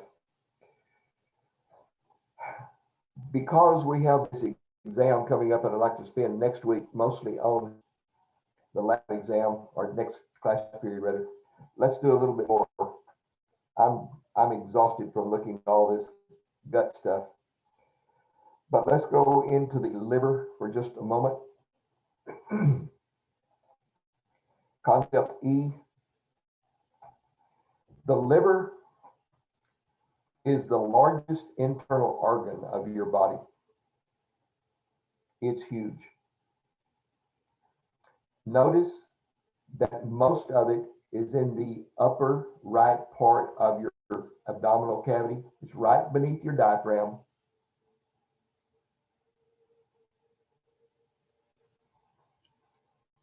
It's sort of a domed shape organ itself.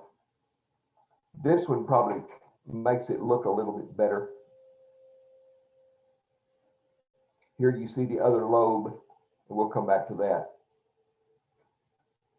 Okay, so upper right quadrant of your abdominal cavity.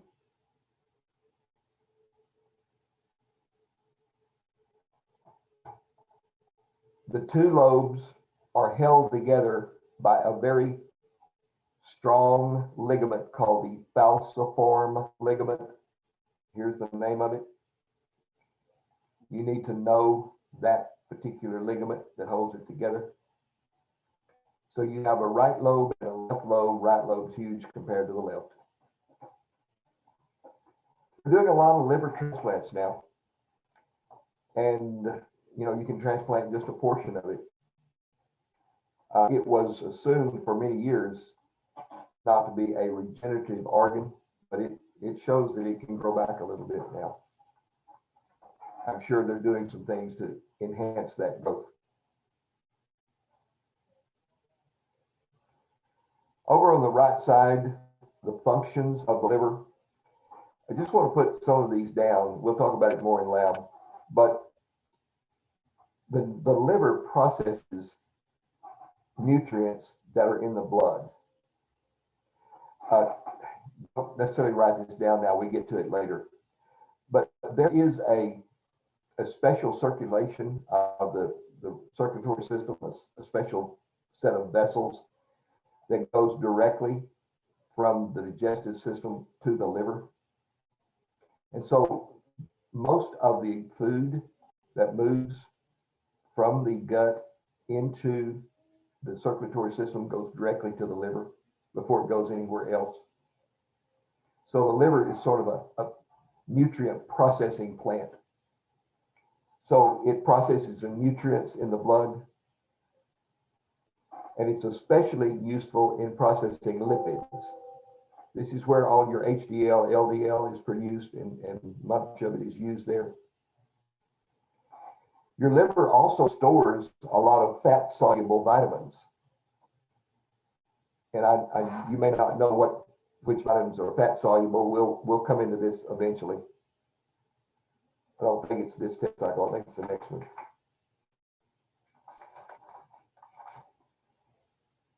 And another very important function of the liver is that it detoxifies the blood. A lot of toxins are removed from the bloodstream by the liver. Guys, have y'all ever heard people saying don't eat liver because of the materials that it has stored in it? Long time ago, especially when animals were raised just, in people's backyards and all, like chickens and hogs, they would come into they just eat anything. And if they got some kind of toxic materials, any kind of insecticides or other kinds of toxins that come in the environment, they would be stored in the liver, and the liver would be then a place that was concentrated toxins. And so it was not good to eat. But your chicken and turkey livers now that we get in the giblets for Thanksgiving dinner and so forth, all of those animals are raised in closed houses. There is no danger for eating liver of birds, of chickens and turkeys, and very little for other animals, because there are very few animals that are not fed directly the best food that they can eat. So it's not an issue anymore. It might be with wild game that you probably should not eat liver of wild game because you don't know what's going on there. But for domestic animals that have been raised for meat production, like eating beef liver or pork liver or bird liver, chickens and turkeys, there's no danger of that. Let's look at the ductwork for a moment.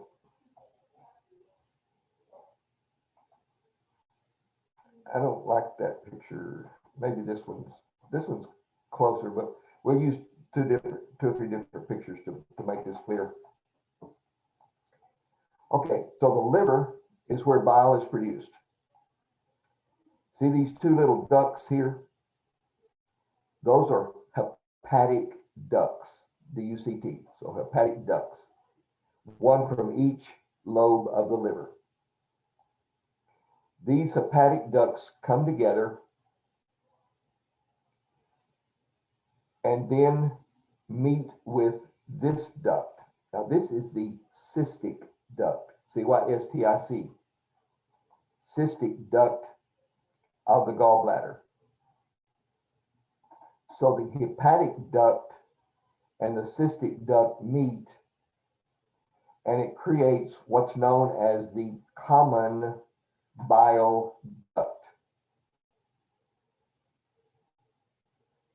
So once again, two hepatic ducts come together to make the hepatic duct here, meets with the cystic duct and becomes the common bile duct. The common bile duct comes together with the pancreatic duct to enter the duodenum. Now, here it is where you don't have the liver in the picture, But you see here are the hepatic ducts that would come from the two lobes of the liver. So this is most people just call this the hepatic duct. Here it's called the common hepatic duct. I don't care which one you use. But here's the cystic duct. They come together to make the common bile duct, come together with the pancreatic duct to enter into the duodenum. There is a little sphincter here, sphincter of Oddi, O-D-D-I.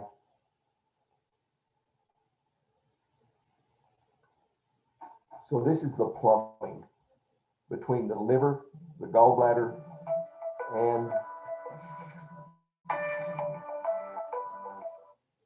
the liver, the gallbladder, and the pancreas.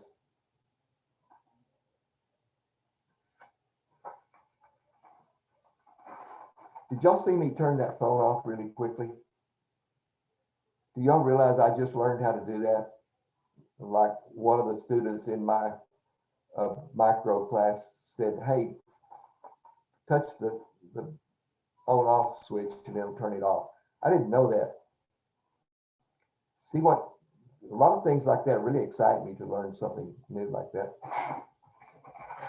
I'm becoming such a connoisseur of digital technology.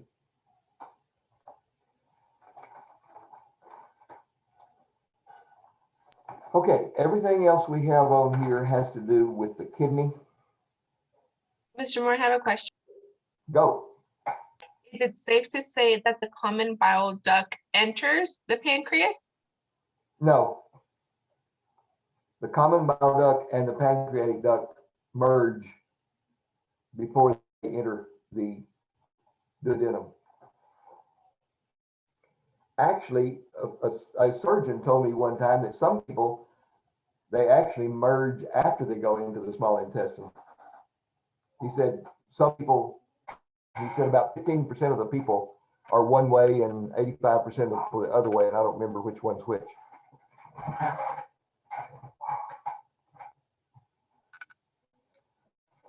Okay, now we've gone through a whole bunch of information. I think that we need to sort of test it.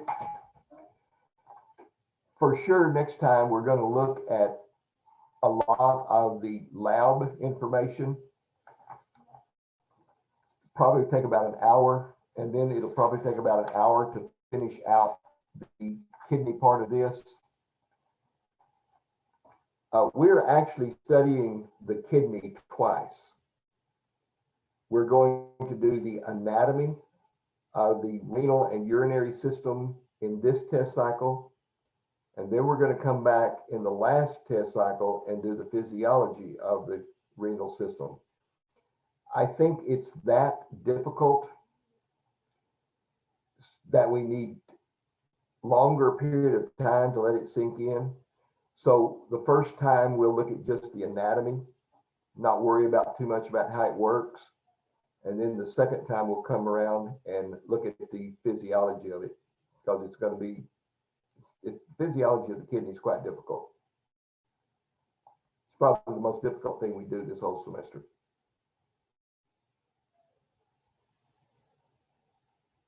Okay, if you have time, get on that lab.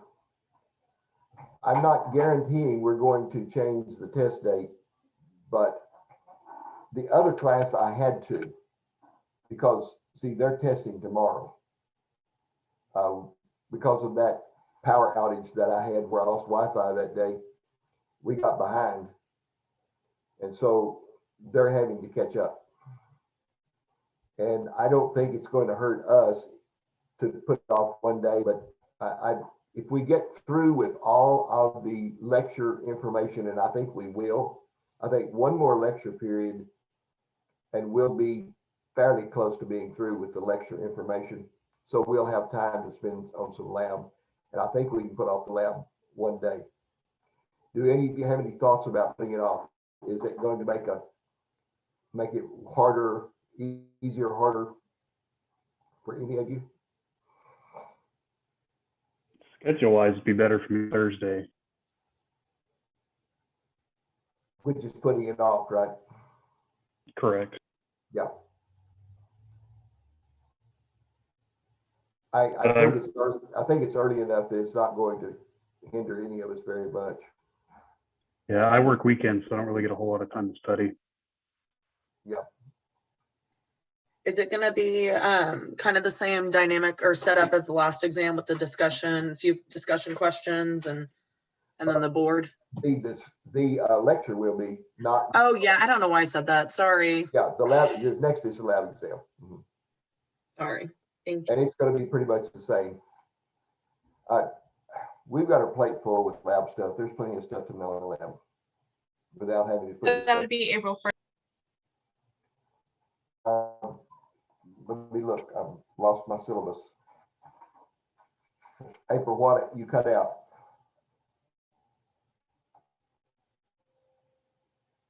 Yeah, it'd be April Fool. I don't know about that. We might better not have the exam on April Fools.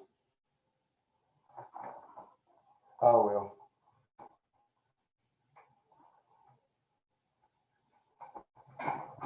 Okay, we got anything else? I need to visit with Jenna and Katie after class. I've got some test stuff on y'all's. Mr. Say it again. You're breaking up, Zelima. Have you said when the kitty lab is due or the lung lab? I think it's on the 30th or 31st. I think it's open until then. It shows to be due already, but I want you to do it during this time period while we're looking at kidneys. I don't want you not to have seen it. The lungs we've already pretty much done, and the lung is so simple, but the kidney lab takes a little bit longer, but not much. They're both pretty simple. Most people are getting 19s or 20s on that set. You've got to work pretty hard not to get a good grade on this lung and kidney. Or maybe you have to not work at all, but something like that. It's awfully easy. But I think it shows you some good parts. When we get to the kidney, it'll probably be much more valuable than it is to you right now. I'm grading some of them now.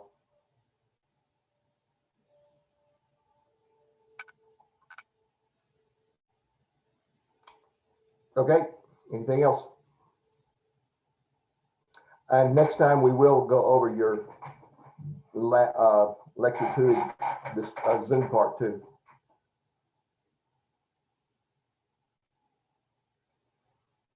Candice, remind me what we need of you. Is it the lab exam? Lab. Lab exam? Yes, sir. Okay, good, because that's the easier one to do. And Professor Moore, I had a couple questions before I get out of here. So just to go over the ducts one more time. Mhm. So from the liver, you got 2 hepatic ducts that come together and create the common hepatic duct. Yes, That branches off in the gallbladder, and then then the common bile duct descends and merges with the pancreatic duct at the entry point to the duodenum. yes. Now, Okay. be sure to remember, don't forget the cystic duct that comes from the gallbladder to meet with that hepatic duct. Okay. Say that one more time. The cystic, CYSTIC, cystic duct, that's what comes from the gallbladder. So it branches off into the gallbladder, and then the cystic duct does that. Yeah, the cystic duct meets with the common hepatic duct to make the common bile duct.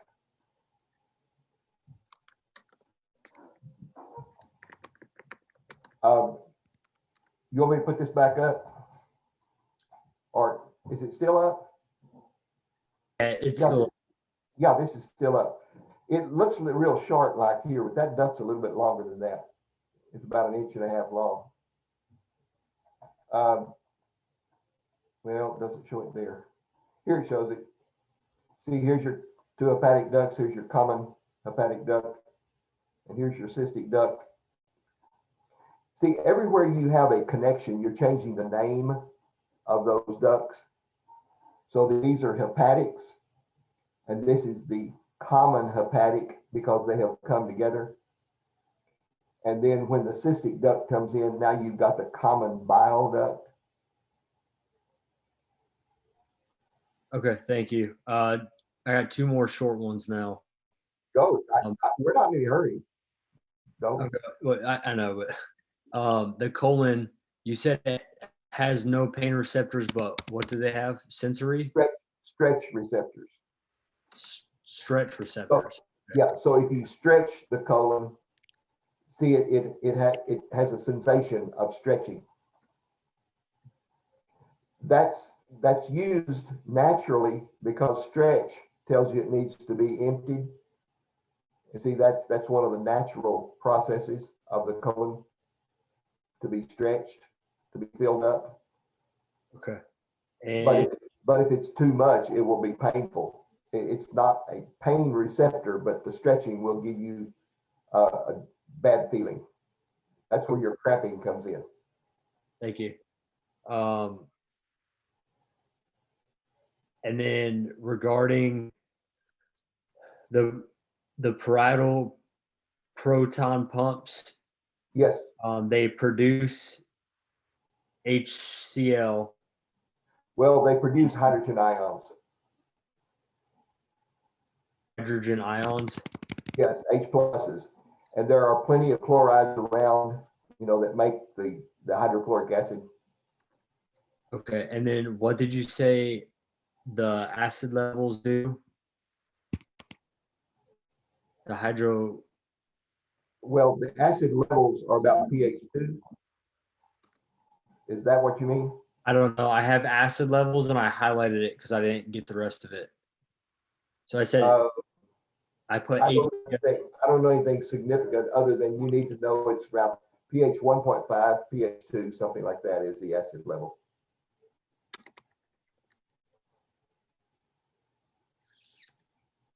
Okay. I think that's it. Thank you.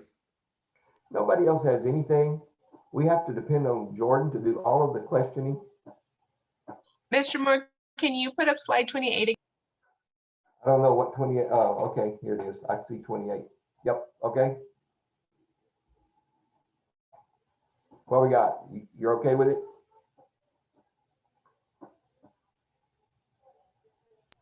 Yes, but just to how Jordan had said that the common bile duct connects to the small intestine at where? Well, it's at the sphincter of Oddi, but I don't care if you know that. See right here? Okay, They just come together and they've got it cut open here. I wish they didn't do that. okay. An ampulla there is just the little, the section where they come together.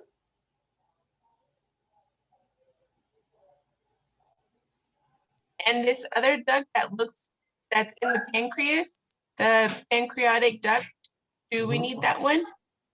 Yes, you need to know that the bile duct, common bile duct meets the pancreatic duct as they go into the duodenum.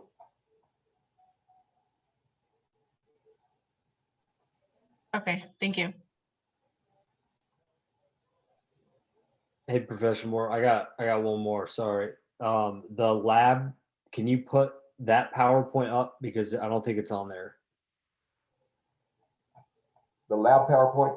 Yeah, the one that you have right now. Like every time I always forget to ask until it's too late. Is there any way that you could put that up on the Blackboard? Oh, is this thing not up? I don't think so. You usually don't put them up until it gets closer to the time, I feel. Yeah. Well, the problem is I usually put them up in something that I destroy. If I would put them up by themselves, I could just leave them up the whole semester. And probably what I need to do is put all of the lecture PowerPoints in one unit and leave them in course materials all the time so you can get to them anytime.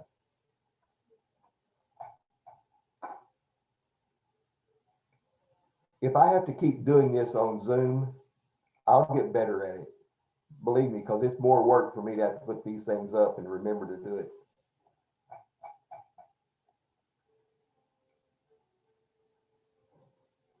Okay, so put up a PowerPoint, make a great big note here.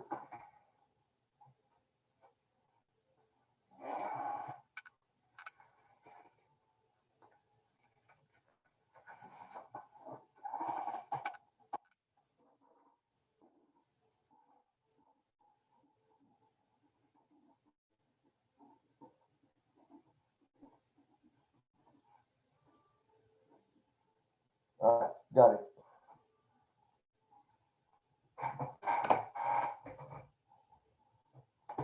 What else?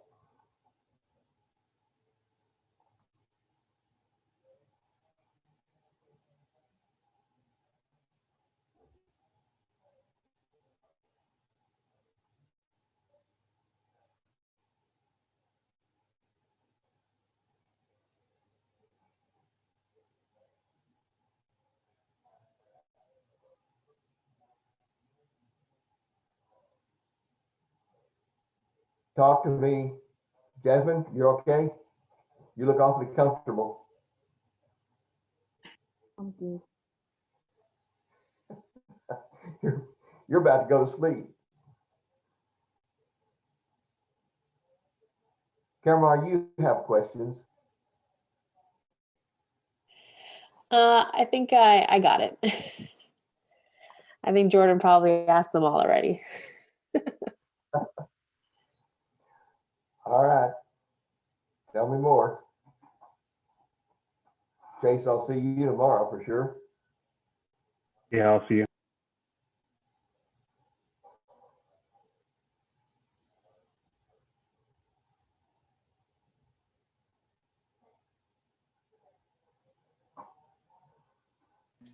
Night, Professor. Good night.